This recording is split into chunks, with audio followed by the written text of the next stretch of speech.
Buenos días, hermanos. Las clases anteriores hemos estado estudiando sobre la historia de la iglesia. Y hasta este punto, desde la vez que reiniciamos nuestra clase, estamos en el siglo II. Esto significa que hemos avanzado a lo mejor 100, 150 años de historia. ¿Se acuerdan? Estamos ahorita en el periodo que se conoce como los padres apostólicos y los padres de la iglesia. Los padres apostólicos específicamente fueron aquellos que fueron discípulos de los apóstoles. Y como padres de la iglesia en general, ese cubre un periodo mucho más amplio que esto. Vimos a los padres apostólicos, después vimos cómo la iglesia se tuvo que defender de diferentes ataques que venían de afuera de la iglesia. ¿Se acuerdan de esto, verdad? Que veíamos cómo surgieron lo que conocemos como los apologetas, y los apologetas son aquellos que defendían la fe de aquellos ataques que venían de fuera, pero también para presentar la fe a otras personas. ¿Quiénes eran estas otras personas? Generalmente eran ciudadanos del pueblo romano, que tenían un trasfondo a lo mejor filosófico griego, tenían un trasfondo algunos de ellos judíos, y en las clases pasadas estuvimos viendo esto, vimos cómo se hacía esto.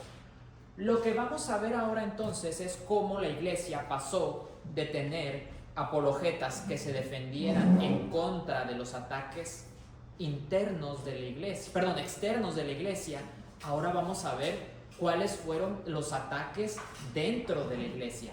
¿Cuáles fueron los primeros problemas que empezaron a surgir dentro de la iglesia? Porque recordemos, conforme la iglesia fue creciendo, fue recibiendo diferentes ataques. En algún momento fue el martirio de ciertas personas, y vimos la vida incluso de los padres apostólicos, que no era tan común el martirio, pero ya empezábamos a ver destellos de personas que sufrían de esto. El día de hoy, probablemente toda nuestra clase nos vamos a dedicar a estudiar a una sola corriente y un mismo ataque que se desarrolló y que atacó a la iglesia desde los primeros siglos, y que hasta hoy en día vamos a ver todavía existe este movimiento, esta filosofía y esta herejía, vamos a decirlo así. Entonces, el día de hoy nos vamos a dedicar 100% a estudiar sobre algo que ya habíamos visto en nuestra primera... cuando empezamos la clase de la historia ya habíamos visto un poquito acerca de esto, pero hoy nos vamos a detener con un poco más de tranquilidad para estudiar sobre el gnosticismo. Vamos a ver el día de hoy el gnosticismo. ¿Por qué? Porque como les digo, fue uno de estos primeros ataques en contra de la iglesia que venían de dentro de la iglesia. No fue un ataque tan específicamente de fuera, no fue el gobierno el que estableció el gnosticismo para contrarrestar a la iglesia, sino que se cree que probablemente de dentro de la iglesia es que surgía esto. Ahora, tampoco podemos decir que el gnosticismo surge específicamente en este tiempo. No tenemos en sí claramente en qué momento, como ¿se acuerdan cuando vimos del montanismo? Que decíamos, se llama montanismo porque viene de Montano y porque fue en este momento él el primero que empezó a enseñar esta herejía. El gnosticismo es una mezcla de diferentes cosas, entonces es muy difícil poder decir en qué momento y analizar en una línea del tiempo en qué momento surge el gnosticismo. Incluso el gnosticismo es un término que vamos a decir que es como un paraguas, así lo describen muchos historiadores, que dicen, el gnosticismo es como un paraguas que podemos encontrar destellos de gnosticismo en diferentes movimientos que hubo con el tiempo, que después los vamos a ver. Pero entonces, estos movimientos a veces tenían y tomaban cosas del gnosticismo, pero no había gente que dijera, yo soy gnóstico, yo me considero como de parte de esta corriente del gnosticismo, sino que simplemente es un término muy grande que tiene diferentes variantes, que tiene diferentes elementos, que es lo que vamos a estudiar ahorita y que nos van a ayudar a entender qué es el gnosticismo como tal y cómo es que el gnosticismo puede llegar a confundir a ciertas personas. Lo que sí tenemos entonces son características o similitudes que hacen que una corriente o un movimiento se considere entonces como gnosticismo. ¿Cuáles son entonces esas características, esos diferentes puntos que vamos a estudiar el día de hoy? Bueno, Una de las primeras cosas que enseñó el gnosticismo, uno de los primeros puntos que vamos a destacar el día de hoy con el gnosticismo, es que enseñaba algo que se conoce como dualismo. Dualismo. ¿Alguien sabe, alguien se acuerda o alguien ha escuchado sobre el dualismo?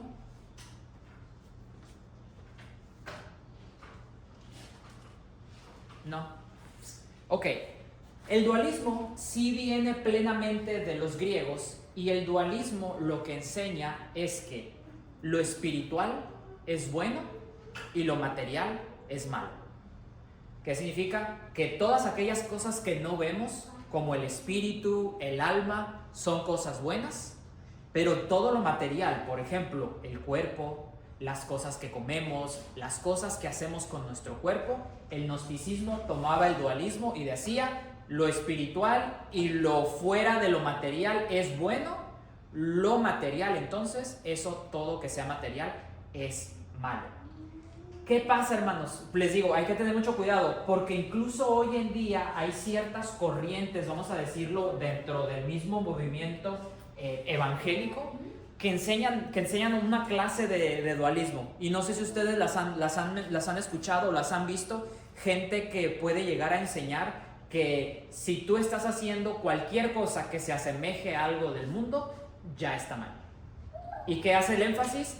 Tienes que vivir 100% en lo espiritual. Incluso llegan a decir, es que el cuerpo en el que estamos es un cuerpo que está, sí, es un cuerpo corrompido por el pecado, pero llegan al grado de decir, es que todo lo que hagas con respecto al cuerpo es malo. Y empiezan entonces a tener estos destellos de dualismo, ciertas corrientes, incluso dentro de iglesias que se llaman cristianas, empiezan a tener un cierto nivel de dualismo.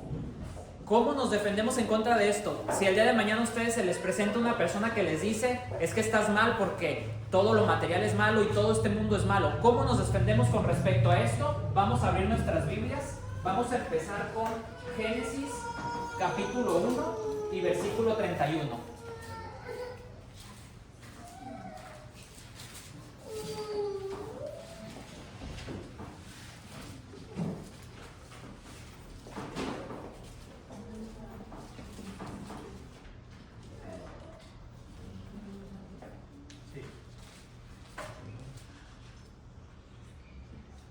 ¿Alguien puede leer Génesis capítulo 1, versículo 31?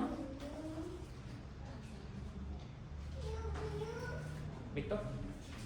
Y vio Dios todo lo que había hecho, y he aquí que era bueno en gran manera, y fue la tarde y la mañana del día sexto. ¿Qué nos enseña esto? Que todo lo que Dios hizo fue bueno y es bueno. No podemos entonces caer en el engaño de que nos digan que lo material es malo, que las cosas materiales son malas. ¿Por qué? Porque al final de cuentas son hechas por Dios. Hay otro versículo más claro aún, Primera de Timoteo capítulo 4 y versículo 4. Primera de Timoteo capítulo 4 y el versículo 4. Yo se los leo.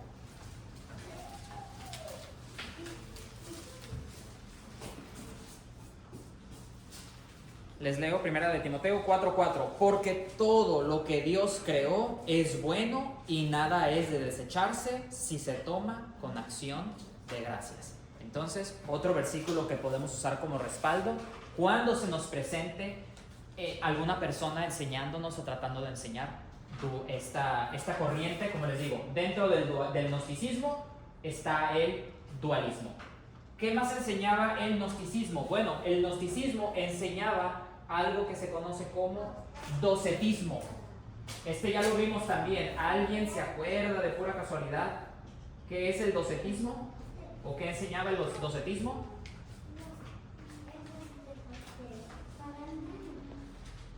No se preocupen. Docetismo lo que enseña, conectado con el dualismo, decía, si lo material es malo, si lo físico, el cuerpo es malo, por ende, aquí es donde ya las cosas se ponen un poquito más peligrosas, por ende, Cristo no pudo haber venido a esta tierra con un cuerpo físico. Cristo no pudo haber venido a la tierra con un cuerpo físico, ¿por qué? Porque el cuerpo es malo. Y Cristo, si es el Hijo de Dios, es imposible para un gnóstico, era imposible asimilar que Cristo entonces hubiera venido con un cuerpo físico a esta tierra. Y ellos, de hecho, el nombre docetismo también viene de una palabra griega que en griego era dokein, que significaba ilusión. Y ellos decían, Cristo en realidad no era un cuerpo físico, sino que simplemente era una ilusión. Todo lo que vimos de Cristo y todo lo que los evangelios enseñaron con respecto de Cristo, todo el tiempo en realidad fue una ilusión de lo que estábamos viendo. Crean o no, por ejemplo, los testigos de Jehová enseñan, ellos se llaman cristianos, pero un testigo de Jehová enseña una clase de docetismo, porque ellos no hablan de Cristo siendo hijo de Dios ni siendo Dios. Ellos no es un docetismo a lo mejor tan explícito, pero sí pueden llegar a tener un cierto nivel de docetismo.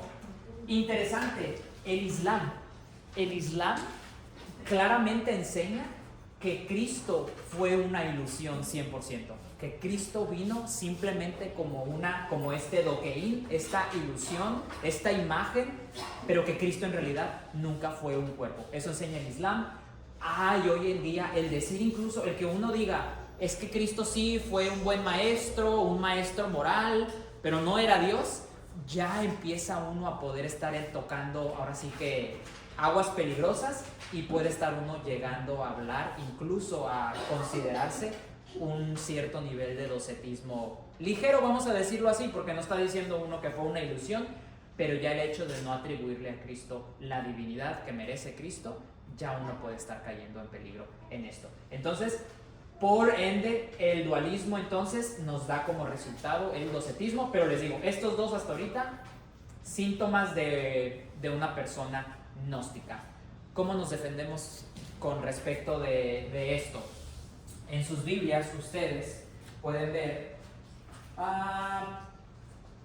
vamos a Primera de Juan, capítulo 4, versículo 2. Primera de Juan, la primera epístola de Juan.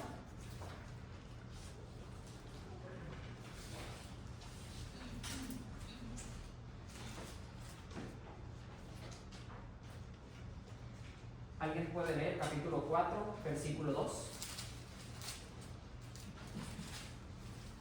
En esto conocer el Espíritu de Dios.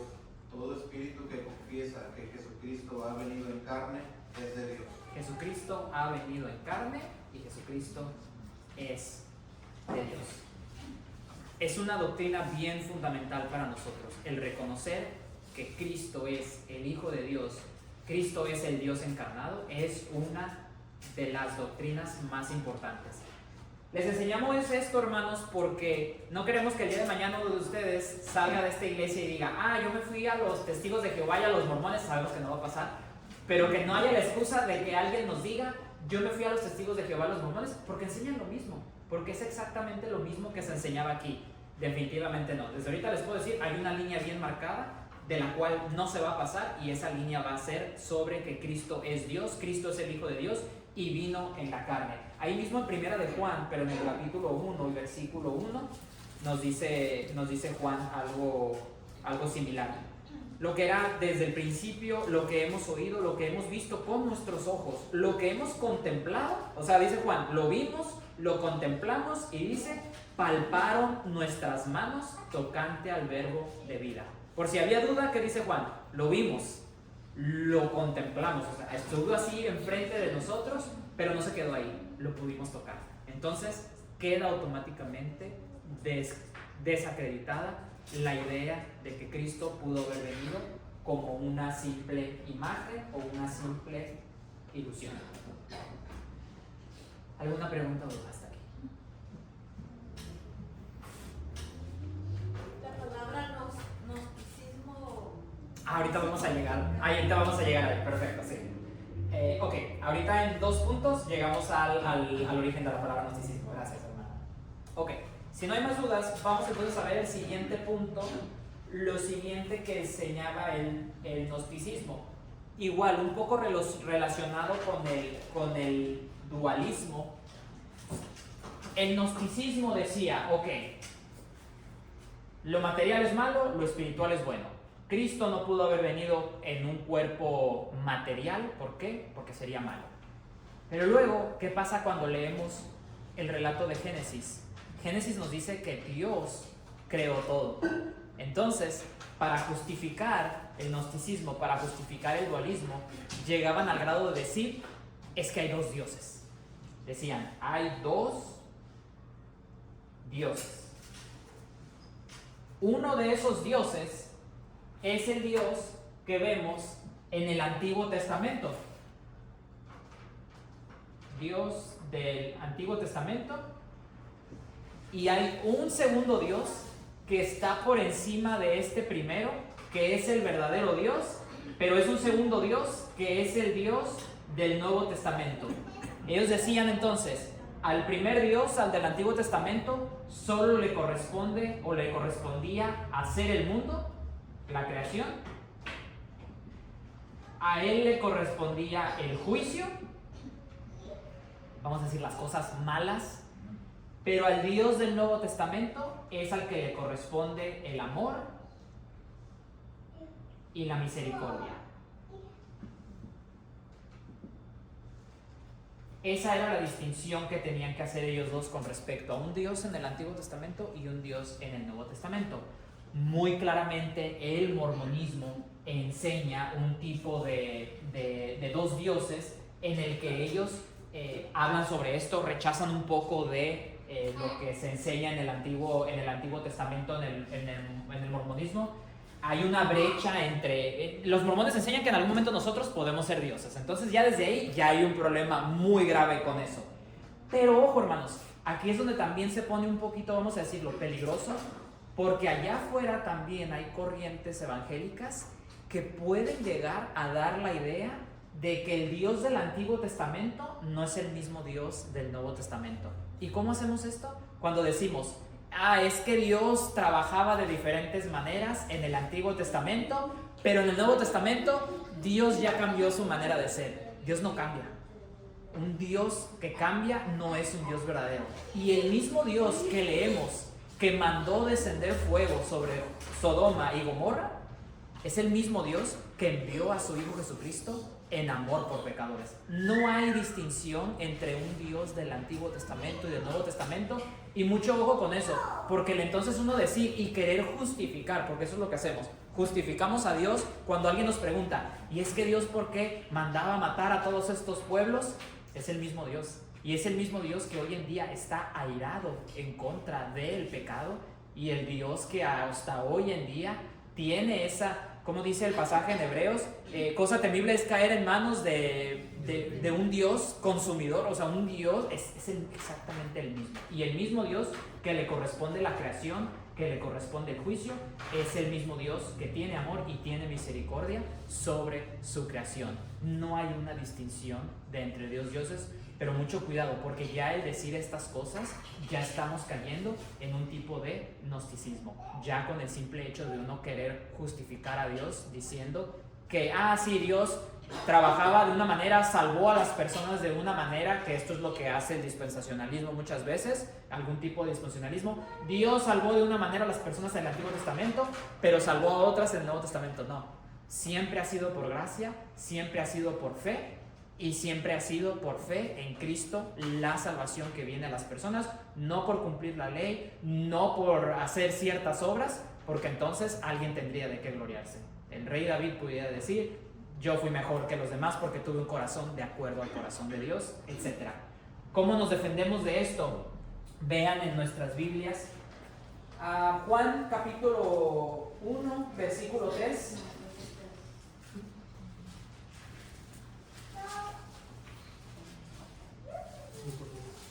Juan capítulo 1, ahora sí el Evangelio de Juan.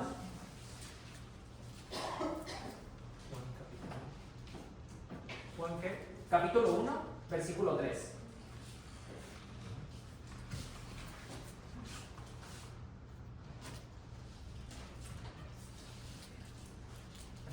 ¿Lo tiene? Sí.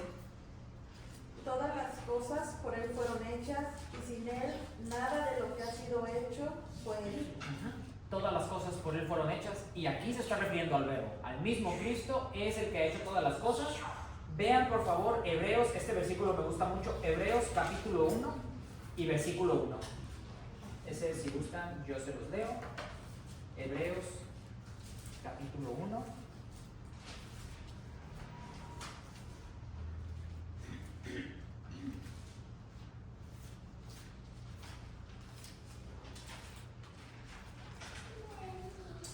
Hebreos 1 dice: Dios, habiendo hablado muchas veces y de muchas maneras en otro tiempo a los padres por los profetas, ahí nos vamos a detener. ¿Qué está diciendo el autor de los Hebreos? Dios, el único Dios, habló en otro tiempo, en el pasado, nos habló, que es en el pasado, en el Antiguo Testamento, nos habló como a través de los profetas. Así es como cuando dice que nos habló a los padres, es a las personas que vivían antes de nosotros, nos habló a través de los profetas. ¿Y qué dice el versículo 2? En estos posteros días, o sea, hoy en la actualidad, nos ha hablado por el Hijo, a quien constituyó heredero de todo y por quien asimismo hizo el universo. Yo sé que este versículo lo pudiéramos usar también para hablar sobre la igualdad de Dios y Cristo y el Padre, pero aquí noten esto, está hablando del mismo Dios que habló en el principio en el Antiguo Testamento, es el mismo Dios que está hablando hoy en día en el Nuevo Testamento, en el cual habló por medio del Hijo. ¿Dudas, preguntas? ¿Comentarios? Nada más una observación. ¿Observación? Es que Sí. me preguntaba tu hermano, oye, ¿está bien escrito Dios con minúscula? Le dije sí, Sí. porque los tres casos que se menciona ahí son falsos. Son falsos. Sí. Nada más una manera de observación. Sí, la pensé 2 veces cuando lo iba a escribir y me quedé con 2 minúsculas porque ya el hecho de poner 2 a un lado del Ya es otro falso. ya es falso. Sí. Entonces por eso lo dejamos en minúscula. Por un momento el segundo lo iba a poner en mayúscula, pero me quedé con No, las hubiera minúsculas. sido- Sí, No hubiera sido bien. no hubiera estado incorrecto. Esa corriente o esa doctrina tiene algún nombre o es dentro de nada más de los Es nomás dentro de... Sí, no... Es gnosticismo. Es una variante, es una rama, pero no tiene un nombre como dualismo o docetismo, sino simplemente que hablaban de 2 dioses. Ahora sí, vamos a entrar a ver qué significa la palabra docetismo, porque la palabra docetismo significa, viene del griego. Bueno, primero vamos a poner aquí que el siguiente elemento del gnosticismo, vamos a mencionar que tenían jerarquías. Tenían jerarquías en el gnosticismo. Y ahora sí, gnosticismo viene de la palabra griega gnosis, que significa conocimiento.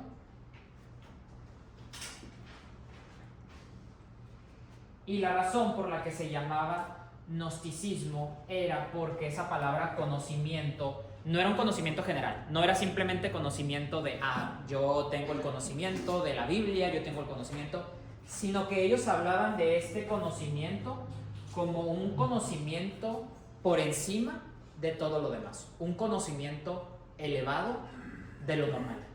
Entonces, una persona que practicaba el gnosticismo en esos tiempos decía, es que nosotros podemos llegar a través de trances, a través de ciertos rituales, podemos llegar a tener un cierto conocimiento por encima de lo que cualquier otro cristiano puede tener. Entonces, por eso lo mencionamos aquí como jerarquías, porque entonces, ¿qué pasaba con esto?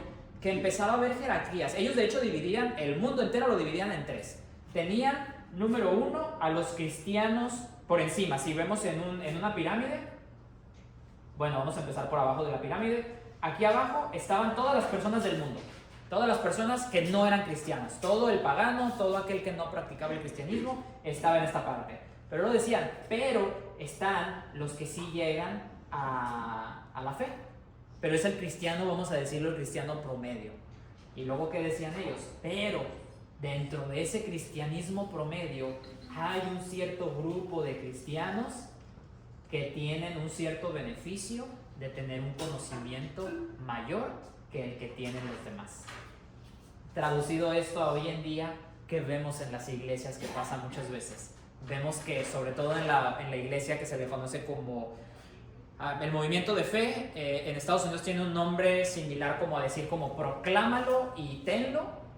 Y estas iglesias, ¿qué te dicen? Te dicen, tú puedes orar y puedes tener todo lo que quieras.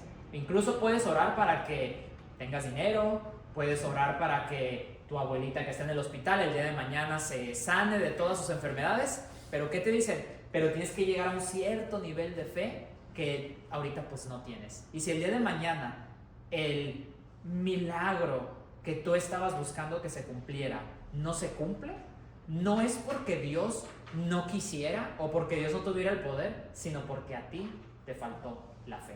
Eso es lo que enseñan. ¿Y qué pasa? Empiezan a crear esta categoría y empieza a haber cristianos de segunda clase. Empieza a ver los cristianos que sí logran todo. ¿Y qué pasa? El día de mañana entra un hermano con una camioneta nueva que dice, oye, ese hermano sí tiene fe. ¿Y qué pasa con los que no? Pues es que yo de plano, ¿qué estoy haciendo mal? Es que, y te van a enseñar esto, te van a decir, es que te falta tener esa fe. ¿Y qué está pasando? Pero bueno, ahí es donde ya se empiezan a agarrar. Todavía que dijeran, bueno, es que te falta leer más tu palabra. No, ¿qué te dicen? Te falta dar más a la iglesia, porque ahí es donde entra la fe. Que dice Dios, pruébenme en esto, denme y yo les voy a dar de regreso. Y se empiezan a agarrar de esto, pero les digo, nuevamente, es lo único que es simplemente 2000 y tantos años después, es un tipo de gnosticismo el que se está enseñando, incluso con esas religiones. Con ese tipo de, perdón, no con esas religiones, porque incluso dentro del cristianismo tristemente vemos esto. Esto lo vemos también en iglesias evangélicas que enseñan, que hablan de que todavía hay apóstoles y que dicen, va a venir el apóstol tal y va a hacer milagros, etcétera. ¿Y qué pasa? Que están los cristianos, que son como la porra, y están los apóstoles, están incluso iglesias que llegan a ver a los pastores como un nivel superior, un pastor que puede incluso tener injerencia y tomar decisiones por los mismos miembros de la iglesia. Así no es como funciona un pastor. Un pastor simplemente ha sido dado como un líder dentro de la iglesia. ¿Para qué? Para simplemente organizar a la iglesia. ¿Por qué? Porque el voto es el de la iglesia, no del pastor. Por eso es que hay que tener cuidado con eso también, porque eso ya es crear una categoría y decir, es que el pastor, por ser pastor, ya puede caminar sobre el agua, y el día de mañana si el pastor me dice, ahí no, ahí sí, y ya se toma como verdad. Hay que tener cuidado con eso también. Vamos a ver cómo nos defendemos con respecto a esto, a este tipo de ataques. Primero que nada yo les diría, no lo busquen este versículo porque todos lo conocemos, que es Efesios capítulo 2 versículo 8. Por gracia sois salvos por medio de la fe, y esto no de vosotros, pues es don de Dios. Y a veces nos olvida eso. Lo vemos y decimos, sí, es que fue un regalo la salvación. Pero ¿qué está diciendo Efesios? La fe también que tuviste fue un regalo de Dios. Por gracia sois salvos por medio de la fe. Y esto no de vosotros. ¿Qué es esto a lo que se está refiriendo Efesios? A la fe. La fe que tú tuviste para venir al conocimiento de Dios no fue porque tú fuiste mejor que otra persona, no fue porque tú te portaste mejor, fue plenamente por misericordia de Dios y fue un regalo de Dios. Y si eso no es suficientemente claro, vayan a ver lo que dice 1 Corintios capítulo 1 versículo 27.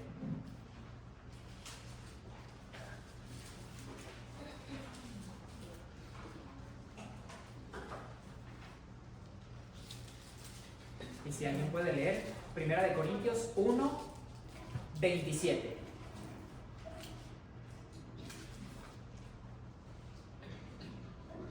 Sino que lo necio del mundo escogió Dios para avergonzar a los sabios, y lo débil del mundo escogió Dios para avergonzar a los fuertes.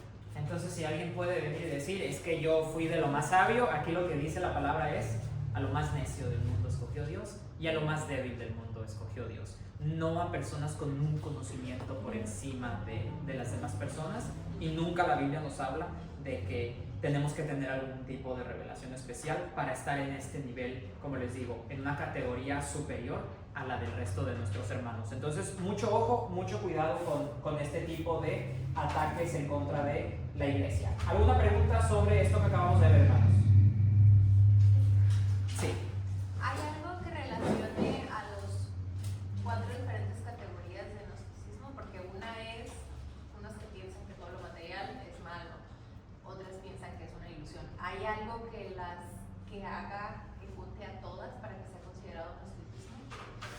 Ya es como un término paraguas el gnosticismo, pero sí vamos a ver que hubo movimientos que sí tomaban las 4 cosas. Y luego hubo movimientos que decían, no, es que yo nada más creo dualismo y docetismo, pero esto de acá no lo creo. Entonces ya con que tuvieras uno, ya caías en la categoría de gnosticismo.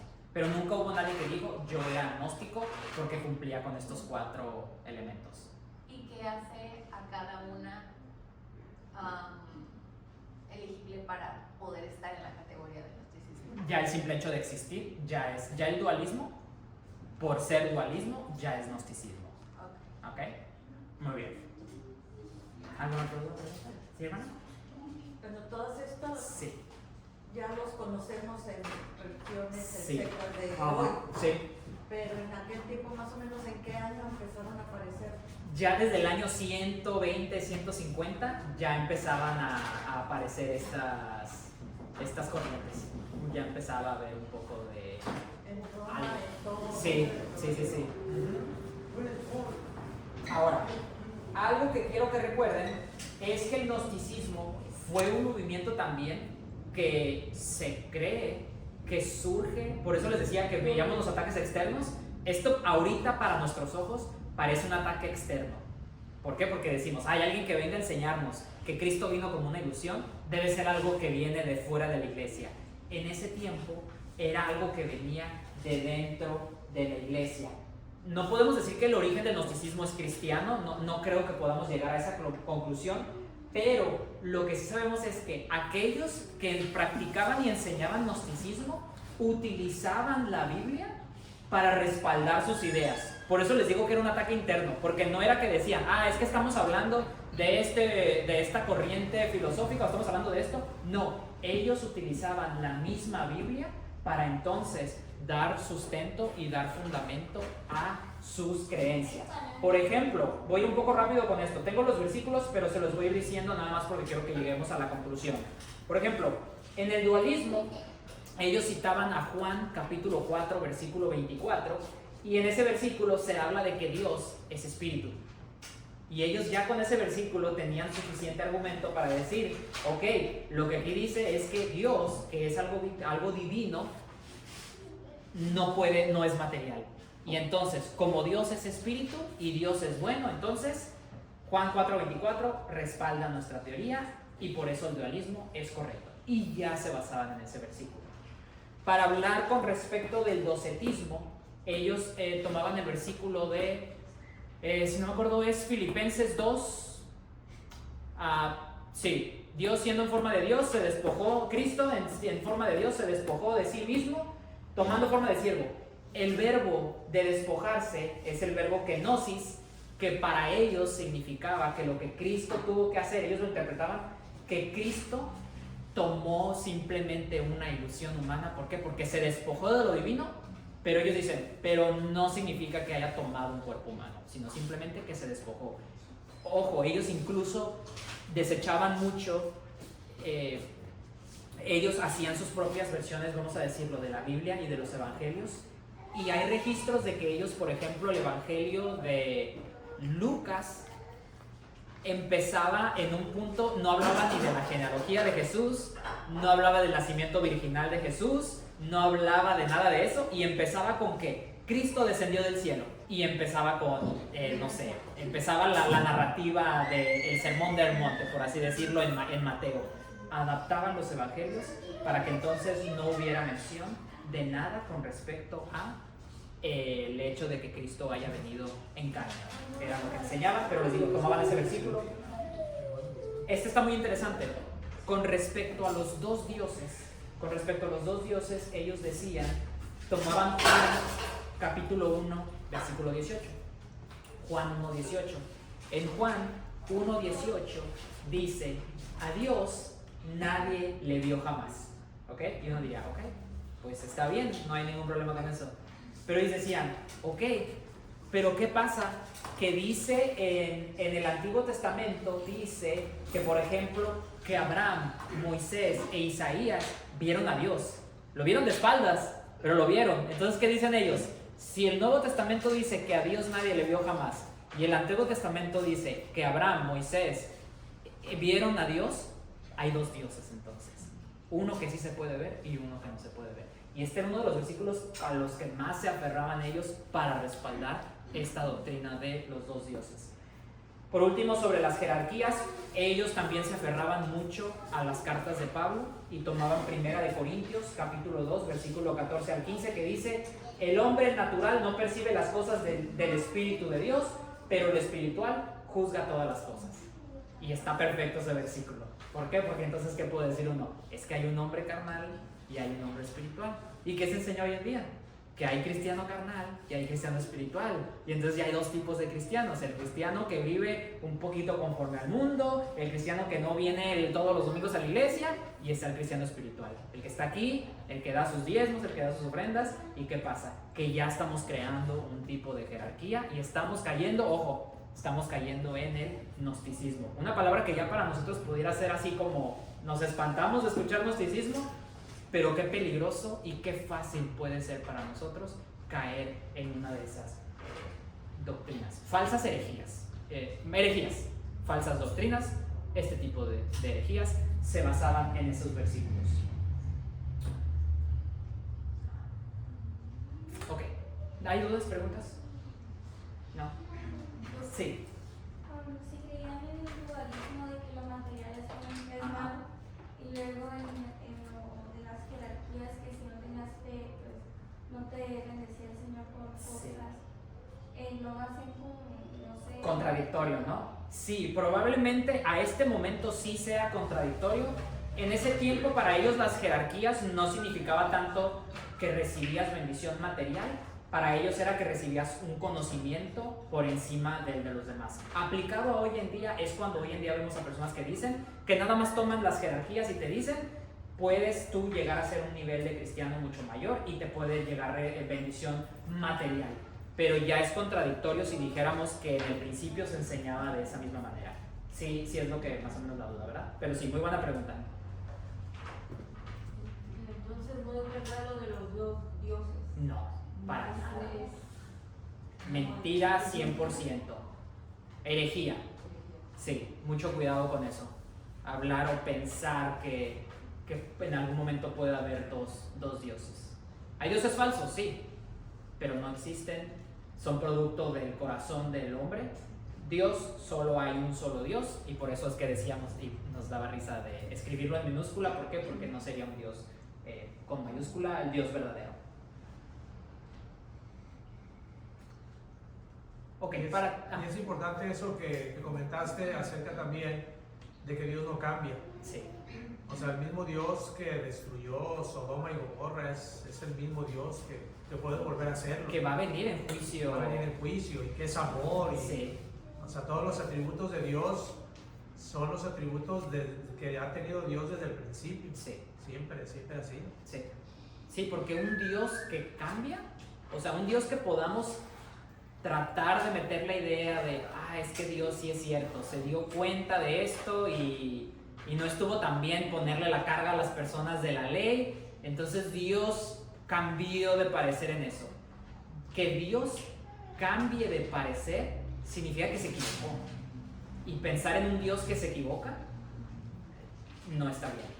Peor aún, pensar en creer en un Dios que puede cambiar de parecer como un hombre, qué peligroso. ¿Por qué? Porque es Dios, es el mismo Dios que el día de mañana te puede decir: ¿sabes qué, Víctor? Ya no me caíste bien, ahí quedaste. Qué peligroso sería en nuestra mente crearnos a un Dios que tuviera ese tipo de, que llegara a ese nivel. Sí, y como tú comentabas acerca del dispensacionalismo. Sí. Eso es precisamente tratar de hacer ver que Dios cambia de acuerdo al parecer del hombre. Exacto. O sea, Dios en un momento decidió salvar al hombre de una manera. El hombre falló, entonces Dios cambia. Bueno, como no funcionó, sí. Voy a hacerlo ahora de otra manera. Ajá. Y lo pasa otra vez, vuelve a fallar el hombre. No, pues entonces voy a hacerlo cambiar. Entonces ese es lo que sale de que Dios es diferente. Sí. Y bien triste porque nadie está diciendo que son los dioses. Solamente estamos diciendo que, o sea, hay gente que enseña que es un Dios diferente, pero un Dios que es diferente al original ya no es el mismo Dios. Sí, muy bien. Terminamos si no hay alguna otra duda o comentario. Hasta ahí vamos a... Sí. Por ejemplo, en el dualismo, Ajá. material malo, Sí. espiritual bueno. ¿Hasta qué punto se podría llegar para yo decir, como, sabes que si prefiero lo material, pues necesito comer, ¿no? Sí. Estar bien en casa, Sí, sí, pero sí. al punto de decir como que esto ya es malo. Ok. No sé. Sí. Ídolos. Creo que la clave va a ser la palabra ídolo. Cuando haces de algo material un ídolo, automáticamente ya pudiéramos catalogarlo malo. Gracias a Dios, tenemos la conciencia que nos ayuda a determinar también qué es lo malo. Y a lo que decía con ídolo, porque hoy en día pensamos en ídolo, ¿qué decimos? Es una Virgen de Guadalupe a la que me rindo. Pero si hay algo material, por ejemplo, si al rato que juegue México, tú vas a llorar y te va a arruinar el día el que 11 personas no hayan logrado lo que tú querías, cuidado, puede ser un ídolo. Más bien, me atrevo a decir, es un ídolo en tu corazón. ¿Por qué? Porque ya tu estado de ánimo dependió de eso. Algo más real a lo mejor, si el día de mañana perder tu trabajo, no tener el dinero que quisieras tener, que son cosas materiales, y esas cosas hacen que tu estado de ánimo varíe, eso yo también ya lo consideraría como un ídolo. Y con respecto a lo material, pues al final del día, lo que tu conciencia te diga que es pecado, pues al final del día es lo que te va. Y hay que tener mucho cuidado, porque entonces pudiéramos caer en lo que cayeron muchas personas en el dualismo, que empezaron a enseñar. Es que incluso, eso enseñaban, las relaciones entre matrimonio, en la relación sexual, incluso dentro del matrimonio, es pecaminosa. Y entonces vamos a ver después que empezaron a surgir este tipo de corrientes que ahora ya decían, es que eso está mal, entonces hay que abstenerse de esas cosas. Y empezó a escalar eso, pero entonces tener mucho cuidado con llegar a cualquiera de los dos extremos. Entonces sí entiendo tu pregunta de dónde trazamos la línea. La línea está donde esté tu corazón, donde tu corazón diga, aquí ya esto lo estoy haciendo, esto material lo estoy haciendo un ídolo, es donde yo marcaría la diferencia de eso, donde me detendría con algo. Ya cuando algo entre, y también lo podemos ver como prioridades, ya cuando algo material está por encima de Dios, matrimonio, iglesia, si algo ya está saltando alguna de esas tres jerarquías iniciales, porque están esas tres y está todo lo demás. Entonces, ¿qué pasa? Si algo material ya entra entre tu tiempo con Dios y tu tiempo con tu esposa, ya está tomando eso material más, ok, como cuidado, ahí ya pudiéramos estar teniendo problemas con algo material. Pero si eso material no está entrando en ninguna de esas, no está poniendo en peligro ninguna de estas tres relaciones, creo que estaríamos... Digamos, eso está bien, pero no el hecho de que, ¿sabes qué es? No sé, jugar fútbol de Sí. Se vuelve mi ídolo, o sea, automáticamente yo no me vuelvo agnóstica. No. Digo, hasta cierto punto sí, ¿no? Volviendo al mismo tema, para mí sería mejor que tuviéramos esa mentalidad. ¿Por qué? Porque así nuestro acercamiento hacia las cosas sería con mucho más cuidado. Sí, estaríamos en alerta y dijimos, ay, cuidado, ahí hay un poco de gnosticismo en mi vida. También el recordatorio que por uno tener algo de dualismo en su vida el día de mañana no significa que vaya a perder su salvación. Y eso es lo bonito, que podemos volver a Cristo aún habiendo pasado por alguna situación así, porque por eso es que hoy me dedicaba esta clase a esto, hermanos, porque eso es lo que quisiera, que tuviéramos siempre en nuestra mente este tipo de cosas y errores en los cuales muy fácilmente todos pudiéramos caer, incluso de manera casi, vamos a decirlo, involuntaria, pudiéramos caer de alguna manera en alguna clase de gnosticismo o iglesias a las que pudiéramos visitar, en las cuales pudiéramos decir, ay, cuidado, porque aquí me huele a gnosticismo el hecho de que estén enseñando esta u otra doctrina. Ojo, una cosa más, nada más para terminar.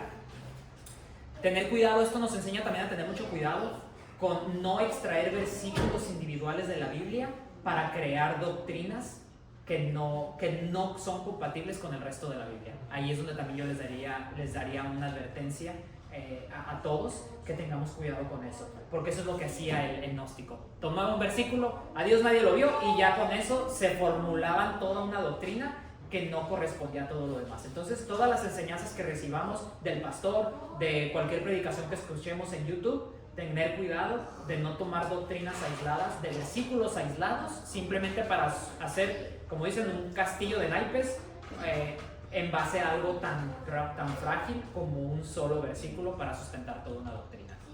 Lo que comentas eso de los versículos que se toman nada más, Sí. pues era un versículo muy importante que tomaban cuando estábamos en la iglesia pentecostés, Sí. que la salvación se pierde. Sí, Entonces, por un versículo. por un solo versículo.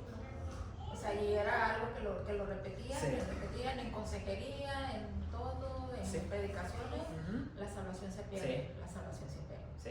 Y por un versículo mal traducido, mal dicho, y que ni siquiera te está hablando de que la salvación se pierda. Para los que tengan duda, el versículo es: ocupa de tu salvación con temor y temblor. Ocúpate de tu salvación. Ellos decían: cuida tu salvación con temor y temblor. Y ya de ella decían: ¿por qué? Porque se pierde.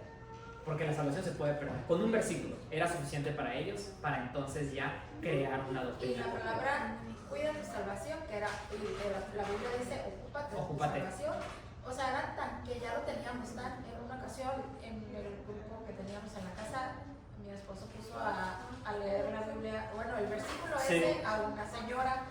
Y la señora leyó el versículo y decía: cuida tu salvación. Y le decía a mi esposo: no, léelo bien. Ajá. Cuida tu salvación. No, Y lo leyó como léelo. 4 o 5 Sí. veces y le dijo a mi esposo: léelo bien. Ajá. Y ya se quedó así como que, ¿cómo? ¿Por qué Sí. lo estaba leyendo ya por inercia? Ya ¿no? lo por- trae mostrando. Por algo que ya.